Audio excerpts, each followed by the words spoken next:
The Ensemble podcast is intended for professional financial advisors. All discussion is limited to publicly available information and should not be interpreted as legal, professional, or financial advice. Ensemble does not hold an AFS license nor provide any financial services. Before making investment decisions, you should obtain financial advice from a qualified financial advisor.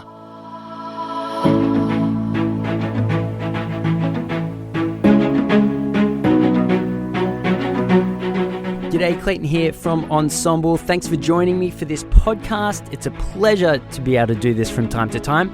Hopefully you enjoy. If you're not already on Ensemble, please go to ensemble.com or find us in the App Store.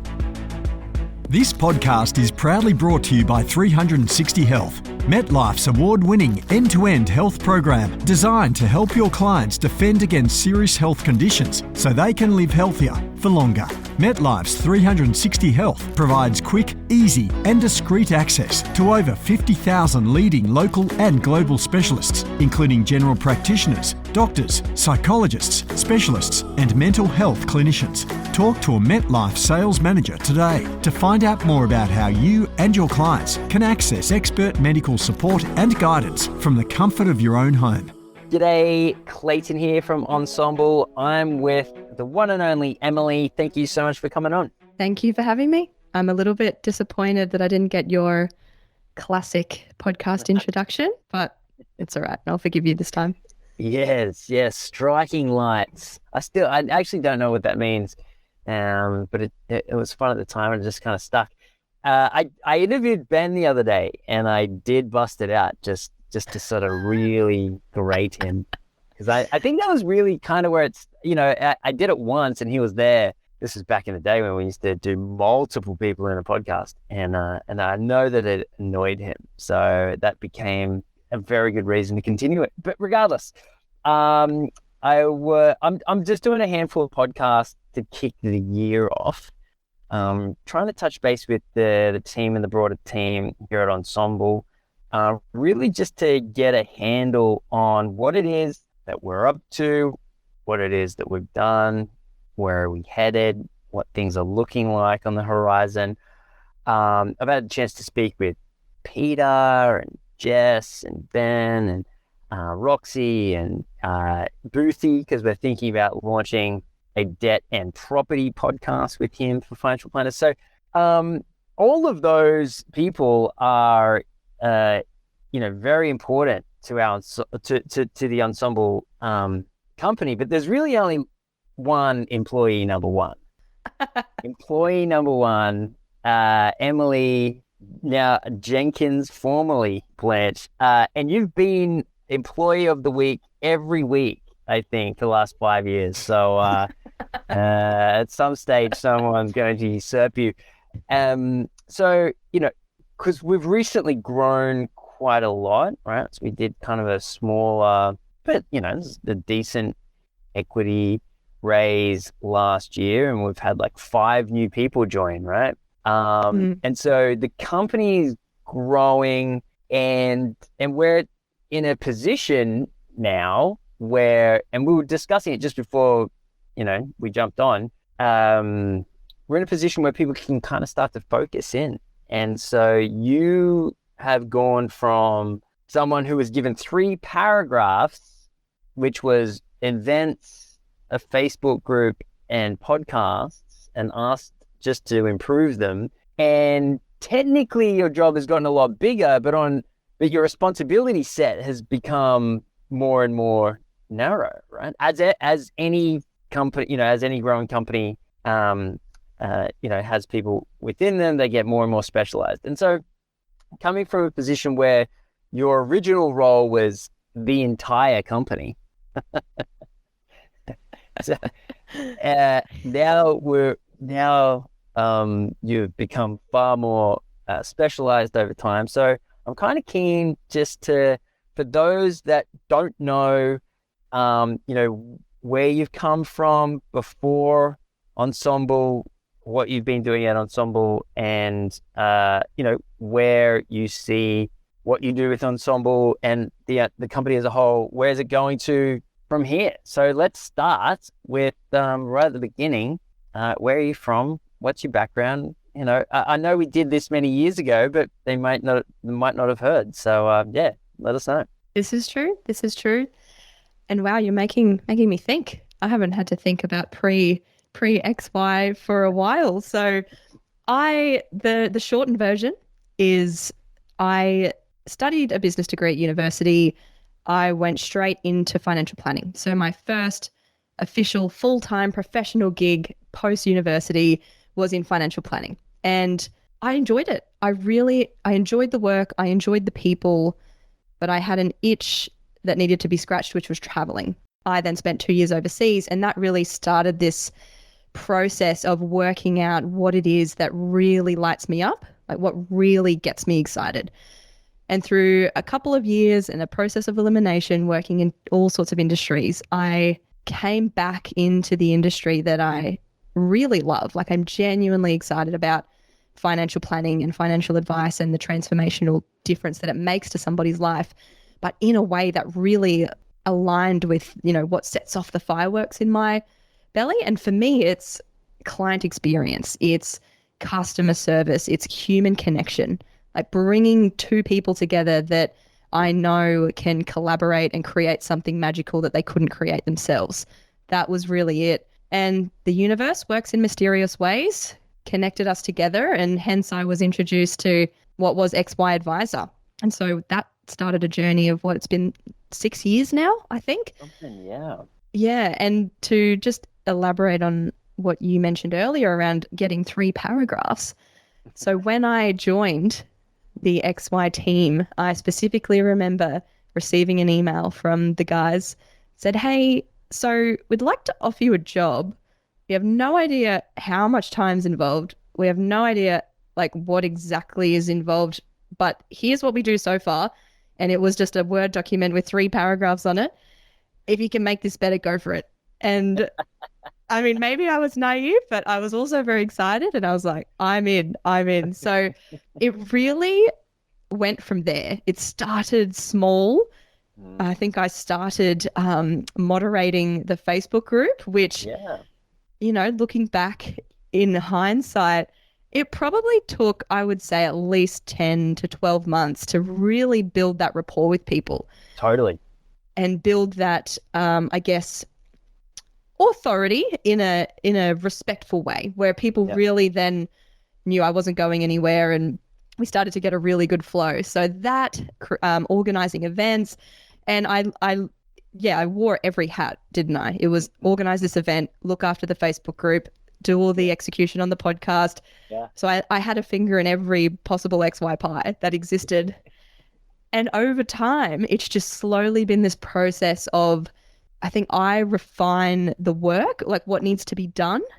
And then as we build on the resources, we're able to bring somebody in to then do a handover so that someone who can create far better work than I can create can take it and run with it. And that's really been the process.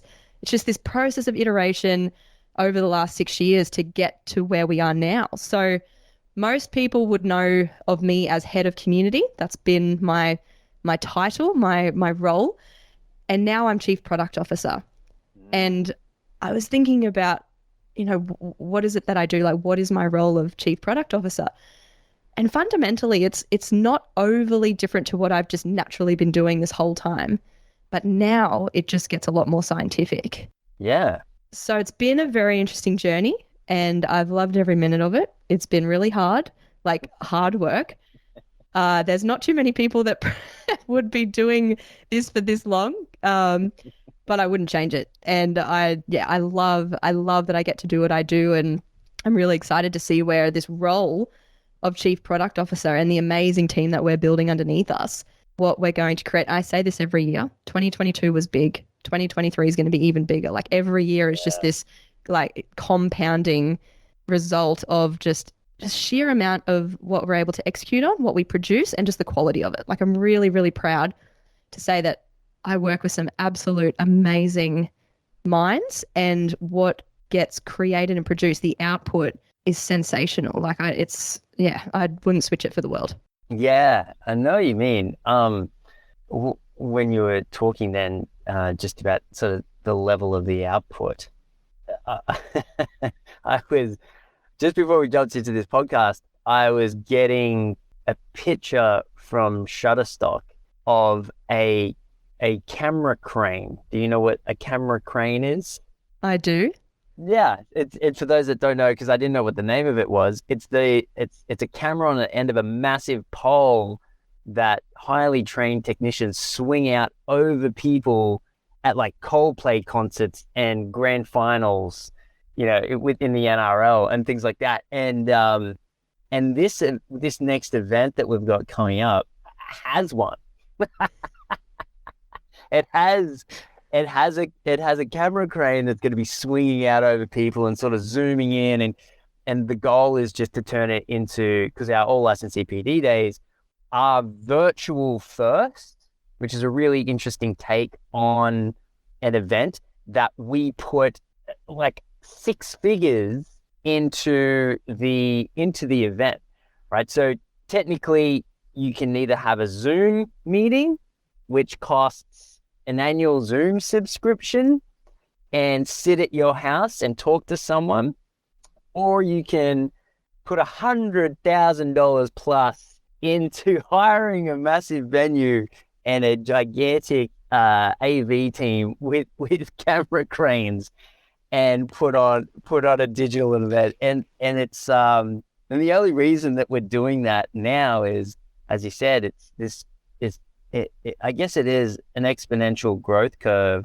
of the effort that we have been putting in with prior years. And like with you going from head of community into the chief product officer, the way that I kind of think about it is like you're very well known for this in terms of creating individual experiences for people. But then there's only one Emily. And so there's only so many individual experiences that you can create. So how do we scale you and your ability to create experiences across thousands and tens of thousands and hundreds of thousands and ultimately millions of people? Like that's the name of the game. And I think it's a case of, as you said before, it's being scientific, but the science, as with everything we've learned over the year, is only as good as the art, right? The art and the science. and the science, the way that we're sort of approaching growth and engagement and value delivered is scientific on the back end. And we've got a team that does all that now. But really it's the art up front. It's what are we testing and why are we testing it and who is benefiting from it and what are the tests? Like the question, what are the tests, is kind of the thing that delivers what the output is that's getting tested, right? And so I think, yeah, we're kind of in a really exciting place now where we're building up the more scientific side of the company to better support you and what it is that you deliver. And I think that's a kind of a great way to look at it. I think we will know we're successful when we're scaling Emily. Absolutely. We've always joked, can we clone M? Like, can we just make clones? And I'm sure we could probably do that if we wanted to put a truckload of money into it, but there's no fun in that. But it really is this blend of art and science. Like that has like guided the way we do things since inception. And I think I'm in a very unique position because I have spent so much time on the art and I've had my finger on the pulse in a financial advisor's world in depth for 6 years. I am on the front line, if you want to call it that. Like I really, truly understand what their challenges are. What are they struggling with? Like outside of actually working in an advice business, I would have a very, very robust idea of what they're struggling with. And advisors are so open with me. Like I have earned the right from the work that I've been doing to open up these conversations. And so I know you're familiar with this, but for any of the listeners that maybe aren't, I host multiple hour-long interviews with advisors every week. So I jump on Zoom or Teams with someone and we go deep for 45 minutes to an hour. And I always say, like, brutal, open honesty, like, I welcome it with open arms. And they will tell me. They will tell me what's wrong in the world of financial advice. They'll tell me what's not working in Ensemble. And, like, where else can you get that kind of honesty? So I really take it as it's my responsibility to take those insights, to really understand what are those problems, what are those challenges, and then bring the science into it, right? Like, how can we use our ecosystem and conduct tests and try different things that will ultimately serve and solve those problems. And one thing I never let myself, like, I don't fall into this trap of thinking that it's the same every year, every time. Because what an advisor was struggling with even 6 to 8 months ago is not what they're struggling with now. And it certainly is not going to be what they're struggling with in another 18 months' time. So constantly iterating, constantly changing. There's a reason why our events, like, we've never ever had a process for organizing an Ensemble event because it changes all the time. Yeah. But it's the reason that they work is because we're constantly, like, we're taking on the onus to change our processes all the time, but we do it to ultimately solve the advisor problems. And, you know, the fact that we delivered over 20,000 CPD points at our first 2 all licensee PD days last year, I mean, that kind of speaks for itself. So yeah, but even the all licensee PD days are the result of those interviews that you do. Like, I remember clearly going through some of because we'll catch up on a regular, probably once every 6 months, maybe even more often than that, once every 3 or 4 months, and discuss some of the things that are going on. And you said once advisors are struggling to get their CPD, and it really took me by surprise, because if you go back, I think it was maybe the first online iteration of Ensemble, XY at the time, was we created a CPD like website, right? Like that was our entire reason for being online at that stage. It was all our development went into creating a platform where people could get CPD, and it bombed, right? It bombed, and we put so much effort in over a long period of time. We had next to no money back then, and the small amount that we had, we were still throwing everything at this CPD environment. And we thought it would work because we knew advisors like to learn from other advisors. So that was a big tick. We knew advisors needed CPD points. That's a tick. And so we just put those two things together. We thought, well, if advisors are creating CPD courses, surely that will work. It just did not work. Just did not land. And I remember walking out of, walking backwards out of that environment and thinking, I'm never touching CPD again. Like the premise was clearly people don't need CPD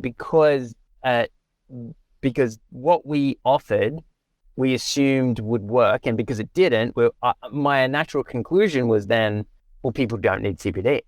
And then you, with these interviews, came back and you said, look, all these advisors are going from these large licensees where they were regularly doing PD days into these smaller licensees which don't do PD days. And I remember looking at you going, wait a second, are we going to do a PD day? Like, is that what we're going to do? And then the first question was a non-licensee, are we allowed to do a PD day? And we got some legal advice. Yeah, there's no reason why we can't. Let's go. And it's kind of weird because a lot of people now think that we're a licensee PD day company, but the truth is that's like that's the latest thing that we've built, right? We've only ever done 2 of them. We've done over 600 podcasts. Yeah. For context, and so obviously a lot of people know us from the podcast, but with 7,000 plus members now on the Ensemble platform, I think it's fair to say that a lot of people know us from that as well. And so, yeah, it is interesting. I think a lot of companies talk about knowing what their ideal market wants and or doesn't want. And yeah, I think we've been doing it for years now. And just you engaging with the advice community the way that you do has really helped us sort of set up to deliver as much value as possible to them. Well, what you get from, or what I get from these interviews, and we don't just solely base our company decisions on these interviews. There's a few things at play. They are certainly a big proponent to the discussions we have of what we're going to do next, but we also take the thousands upon thousands of words and conversations that happen on the platform. And so I really look at these interviews as peeling back the layers. Like, that's how you get the context, because you can easily say advisors want or don't want CPD points. You could say advisors are craving CPD points, but they don't want to log into a training learning management system and do it on demand by themselves. But they do want to acquire as many points as possible, as efficiently as possible, without having to leave my house. I can order Uber Eats for lunch. I can smash out a quarter of my annual points and get it done. That is the kind of CPD that I want.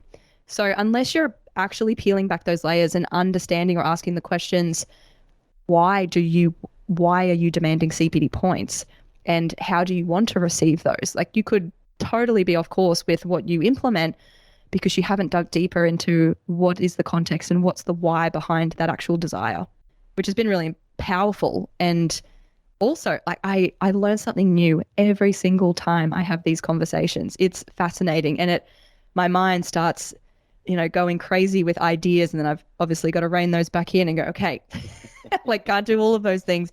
But I honestly, I just, when I think I understood what an advisor was dealing with, I learned something new. And I would just say to anyone listening, because a few advisors that I've interviewed have said, this was an amazing process. I should do this with my clients. And my response is always yes. Yes. And you don't necessarily have to do it yourself, but if someone in your team could make contact and talk to your clients, because one of the responses I receive from advisors is, thank you for letting me be a part of this. Like, I really feel like I'm contributing. And I always say, like, we are advisor first, we're advisor led. So your input really helps us direct the way that we shape this organization. And people really feel attached to our brand. Like, they, it's not about us, it's about the 7,000 plus members that are on Ensemble. And so you think about an advice practice as just being a smaller version of that.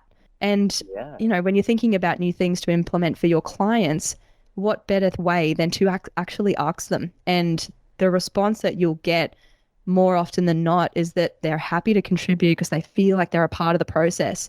And if they feel connected to your brand, like, who wouldn't want to get involved with that? So it's just an extra touch point as well. There we go. The classic human connector, just, putting together all these little ideas of things you can do. But yeah, it's something that's, it's been one of the greatest things that I've started doing in my role. And it's certainly something that can be replicated from others and in other businesses. Absolutely.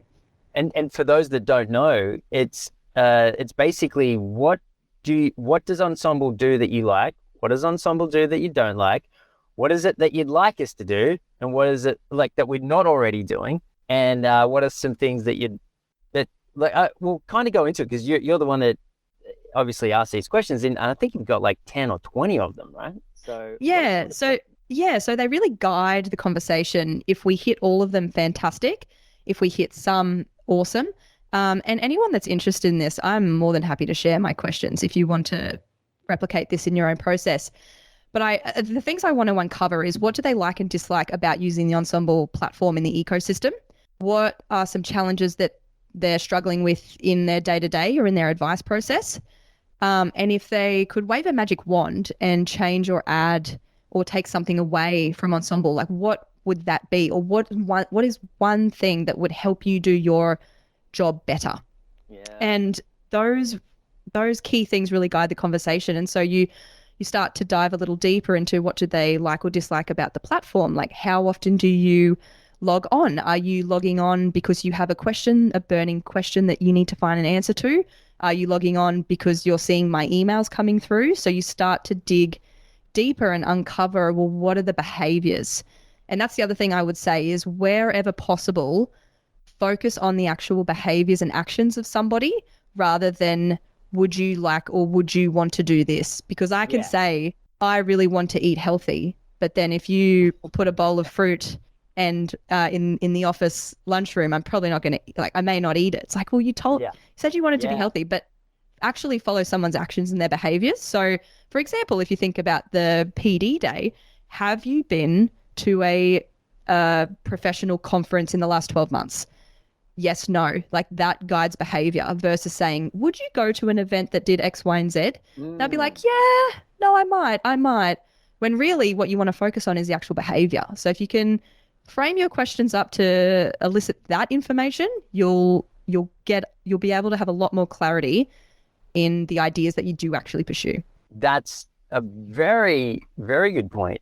And so if I put my financial planning hat on, going to my existing client base and going through this process of, hey, what do you like about what we do? What don't you like about what we do? If there's one thing that we could add that would make your life better, what would that be? That's a super interesting process. And yeah, like probably not the advisor would be the best way to do it. I would imagine like someone in the team that's not the advisor would make that a little more accommodating. Yeah, I agree. Here's a very practical example, right? Just to try and put this into context. So I put my beautiful dog in for training last week. So he did a board and train. So from Monday to Friday, he stayed with a trainer and learnt all the ways. So lots of training. And it was amazing. And then on Friday, Craig, my husband, and I did a training session with the trainer so that we could learn all of the commands. Now, me sitting here with my product hat on, post that whole experience, I've already got ideas. And me being the person I am, I've already reached out to the trainer and said, hey, I've actually got some feedback if you're open to it, like on how you can make this better, because that's the altruist in me, right? But not everyone does that. Like 99% of people are not going to do that. But I'm sitting there, I'm sitting there thinking, you know what would have been more valuable than us doing an hour session as owners would be to do half a day, because there's so much information to take in. And you can totally relay this to an advice process. There is a lot of information that a new client has to take in, which can be very overwhelming. And it's like the easy option is to just go, yes, I understand. Yeah. And then later on think, holy crap, I've got to go through all that again. So it can be quite an overwhelming process. So there's one thing straight off the bat. Like my suggestion is, hey, you should actually do 4.5 days with the dog and then do half a day with the owners if you can. That will be so much more powerful. So imagine that from a client in your advice process, like just asking them the question, how did you find that experience? Or is there something we could do differently or better? And not just in a feedback form as well. Yes, correct. Yes. Have a conversation. The one-on-one interviews is the gold standard of data collection, because you can break it down into, like we'll ask financial planners at the end of our, say, the All License CPD day, how did you enjoy it? Never, it gets 4.6, 4.7, whatever. But when we sit down and ask them, did you go to it and did you enjoy it and why did you go or why didn't you go and all that kind of stuff, then it really allows us to better improve for the next time. And I'm not even messing around. Definitely add in the question, did you like the camera angles of the latest events? Because what I'm trying to do, right? What I'm trying to do is I'm trying to set this event up to be such leagues ahead of any other digital or virtual event that is done in the world, realistically. I think the fact that this is a virtual first event, so we're designing it for the virtual experience, and I just want to make it the best in the world for a virtual event. And I think camera angles and we're going to introduce we're going to introduce our sort of artificial intelligence to start introducing the problems that the presenters are solving from the advisor's point of view. And that artificial intelligence has this horrible poxy Australian accent, but it is what it is. We might change it to American, who knows? But because the American one's not as bad. But like, there's a lot of stuff that we're going to include this time around, and I do truly hope to create something that, obviously we need to track engagement so that we can accurately deliver the CPD points at the end. From the very beginning, we never wanted someone to be able to open their computer, stick it in a corner and not watch. And so, we took care of that very early on. But now, because they're watching, if I could set it up so that, someone just puts it on their TV at home, like casts it to their big screen TV and just sit there, and like, I would love for the experience of it visually, even virtually visually, to be really impressive. So that's what we're going for. Well, that's the goal, right? Like, where it is absolutely wild to think that we live broadcast for 10 hours straight, and people, like, I think at the last event, the average time that an individual participant tuned in was just over 7.5 hours. Yeah, it's a lot. They're essentially binge watching a Netflix series. So you think about the quality that you get in viewership from watching something on Netflix. Essentially, our goal is to match that and kick back late, put the recliner out in the lounge room, put it on the big screen, have your notes ready on your Trello board or Airtable, whatever you use, and just take that time to soak up some new ideas, actually note them down. And ultimately, our goal is to make sure that the time an advisor spends in our world is time well spent. So there's a lot of work that goes into the content for a PD day. Like, we are not like any other industry conference that exists. And it's very interesting going through that process with our thought leaders and our educators, because we are so unconventional, because we have a very high standard. Like, if we are going to put this content in front of an advisor, it needs to add value to their day. It needs to be relevant, and it needs to be engaging. Otherwise, what are we doing? What are we doing? So the visual element, so the visual element is I just look at that as, we would like to create like something that Netflix does, because if people are going to put that on their big screen, we got to make it look good. And this upcoming event, I'm super pumped about, super excited about. And then I wonder, because we want to do like a giant, kind of ensemble conference once a year as well. And I always think, I wonder if it ends up just sort of, emerging out of one of these all licensee PD days kind of thing. Because what I can see happening is, we build this for a virtual first event, and then, our first goal was, well, I wonder if we can get an in-studio audience. And then turns out that wasn't difficult to obtain. And so now we're kind of like, well, like, how big do you want the in-studio audience? You know what I mean? So if it's 100, is it 200? I mean, when the in-studio audience starts getting around 500, 600 or 1,000 people, like, is it still an in-studio audience, or is it just the normal event? So it's kind of interesting. Like, it is kind of interesting, and we'll see where it goes. But kind of coming back to your the broader role in terms of chief product officer, what are your main focuses for 2023? Like, what are you trying to achieve on a weekly, monthly, basis?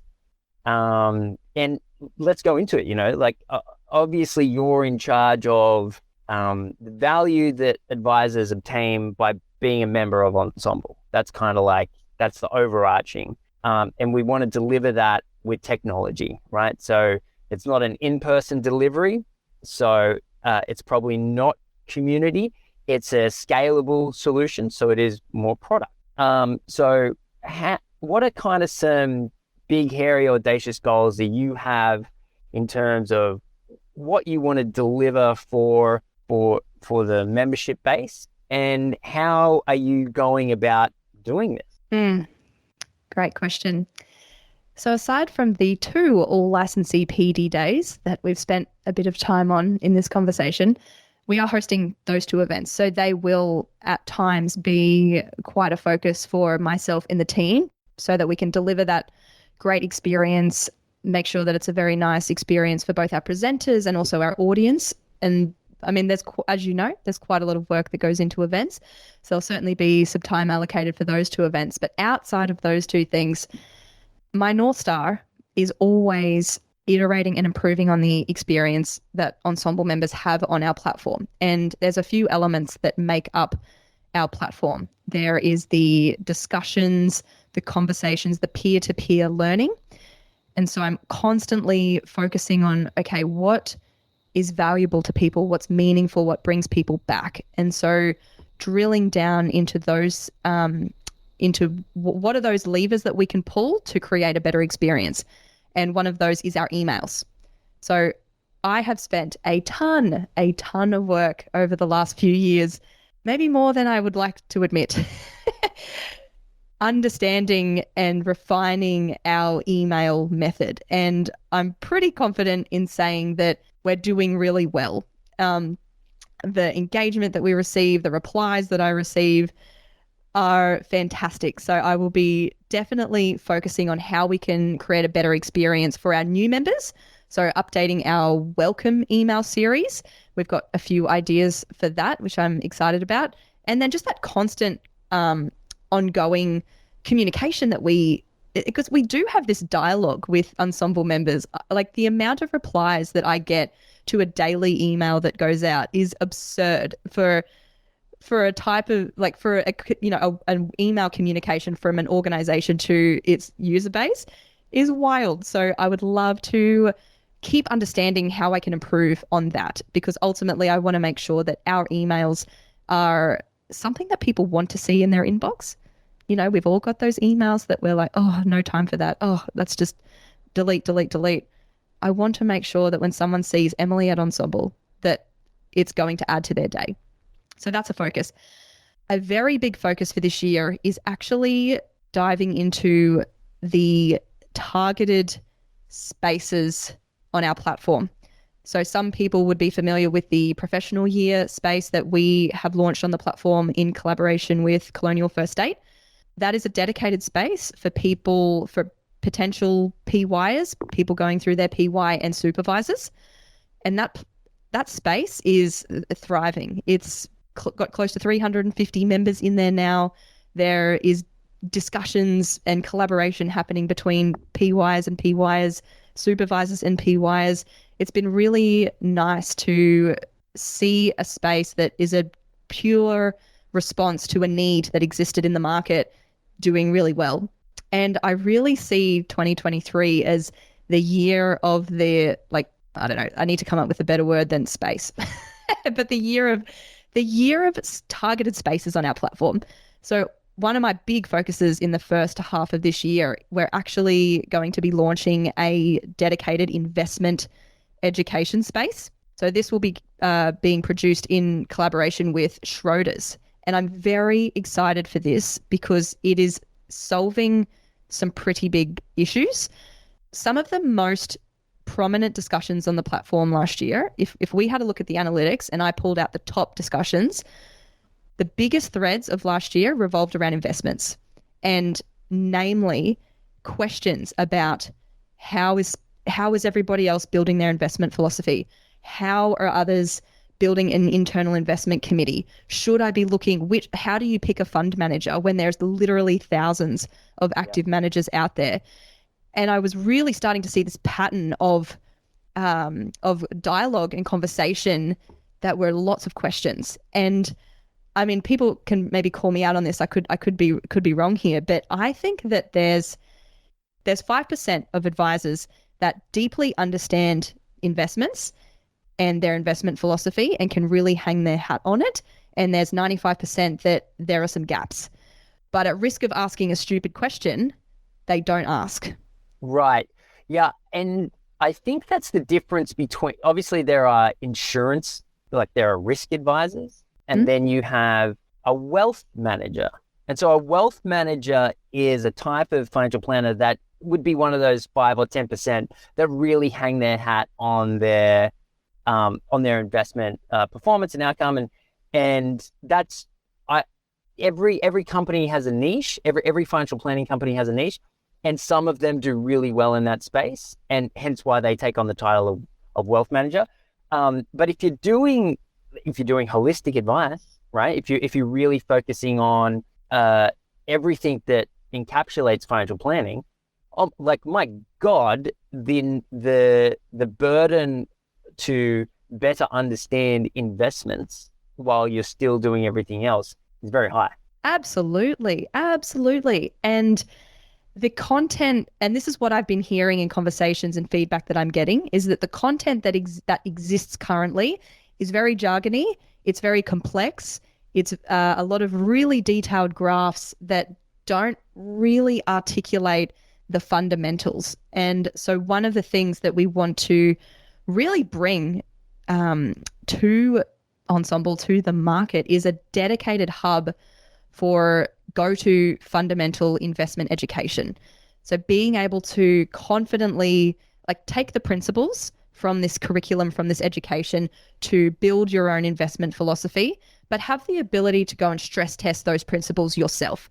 So instead of being given the fish, which the feedback I'm getting is that exists a lot at the moment, is here's what you need to do, go and here's what you need to do, just listen to me, just trust me. Yeah. Versus, let me show you how I constructed this. Let me show you why I believe in this. Yeah. There's a wonderful advisor, Hoi Lu, shout out to Hoi, who specializes in investments. And something she told me in a conversation was her and her business partner, they reevaluate and stress test their investment philosophy on a regular basis. So they are in the 5 or 10% who would hang their hat on their ability to play in the investment space. That's literally what they specialize in.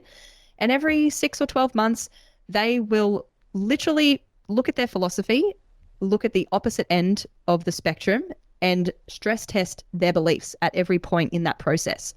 Wow. So they'll look completely at a passive view and go, why do they believe in this? Do I agree with any of that? Does that fundamentally align with my beliefs, yes or no? And so that way, as they move through that process, what they stand for, what they build into their investment philosophy, stands true despite any movements in the market. So things like that, being able to give advisors a formula to be able to do that, so that instead of asking questions like, hey, what's everyone's investment philosophy? Or does anyone have a template I can have?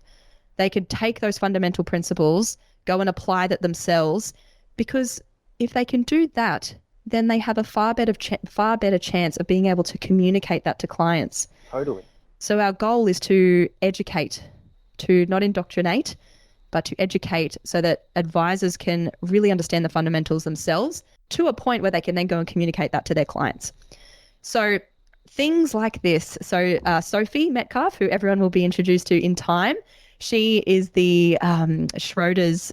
She looks after the digital service offering that they have. And I've been working very closely with Sophie, and she is going to be the go-to person in this Schroder space to be the conduit between questions advisors have and leaning on the technical lens and the expertise from other Schroder advisors, from the Schroders team, from all sorts of elements and bits and pieces to bring all of that together and have a targeted space for investment education.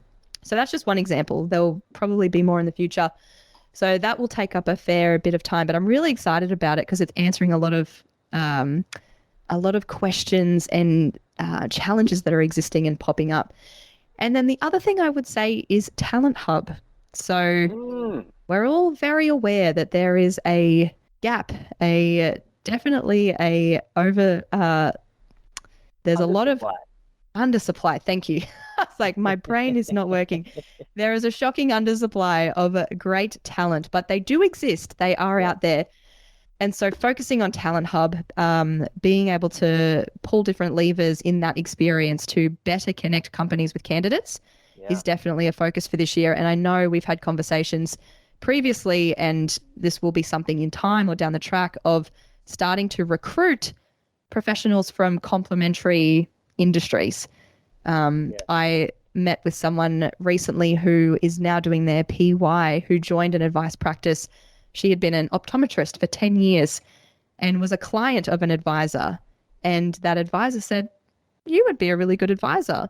Wow. And she was feeling a career change and has since pivoted across and brings a lot of great skills and expertise from that experience. So, wow.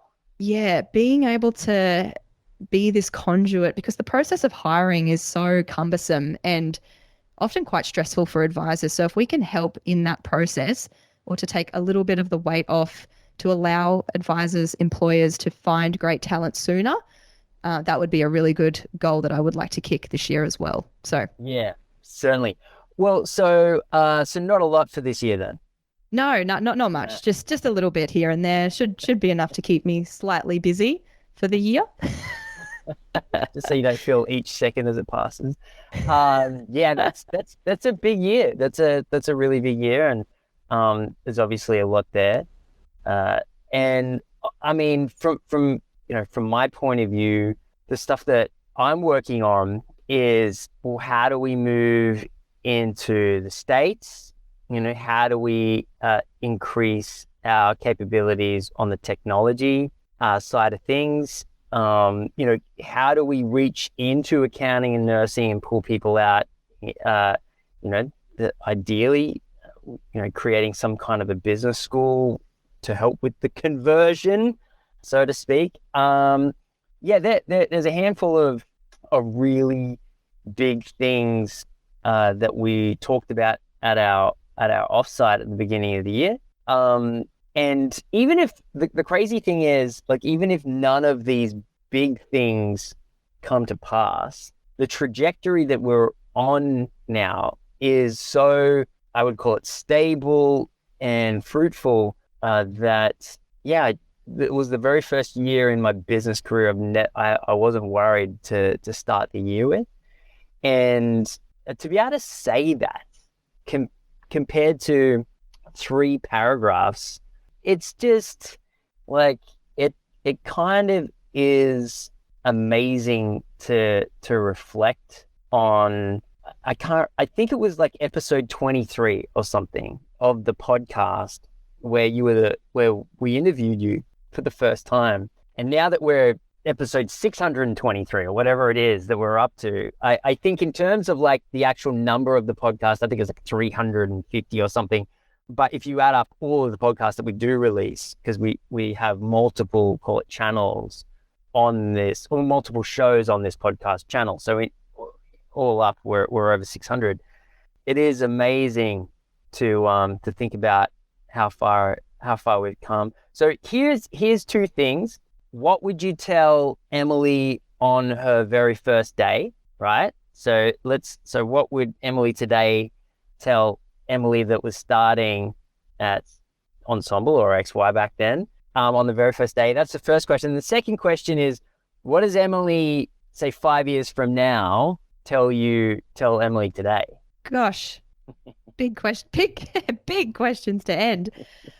So if I was talking to Emily starting on day 1, I would say, girl, you are in for a ride. Strap in. You are going to stretch yourself and create more than you thought possible. And there will definitely be moments where the only explanation to keep going is not logical. It is purely on gut feeling and just drive, but it is all going to be worth it. And you'll meet some amazing people, really broaden your professional circle in ways that you didn't think you ever would. And you'll get to a point where you're able to build up the skills and the magic that people have within them. You'll be able to build that up in other people, which is ultimately the goal. So That's what I would tell Emily starting on day 1. Yeah. And Emily 5 years from now, what would she say to you today? Goodness. So Emily 5 years from now is saying to me, she is saying, your North Star of creating something bigger than yourself has absolutely come true. And you can hang your hat on the fact that everything that you've done in this company, in this organization, is done with a mindset of, how can I make other people's worlds better? How can I make other people's professional lives successful? Like it's a very meaningful, impactful drive that you have had, and that has stayed consistent throughout it. And there are now hundreds of thousands, millions of professionals leaning into something you created, something you think wouldn't have survived many years ago. And that's their number one go-to. Like when a professional enters their industry, the fact that they're leaning into something you created is pretty special. So go and celebrate that. Hell yes. Yeah, that's super inspiring. And one of the things I've been sort of shooting around to the team just recently is, despite the intense size of the mandate, which is global financial planning, and then ideally moving across into complementary professions like mortgage brokering and things like that. The fact that we've got more than half a chance of pulling it all off, I think, is quite a wild concept considering where this all started. So yeah, it's lovely to hear from Emily 5 years from now. Let's cross check this in 5 years and see what happens. Exactly. Cool. Well, that's everything. So thank you so much for jumping on, sharing with us today, Emily. It's been a pleasure to sort of get you back on. I think this is probably like the third or fourth in total that you've done, but it's always a pleasure to have you, considering you are the you're the heartbeat behind everything that's happening on the advisor side of the company. So thanks for coming on. Of course. Always a pleasure.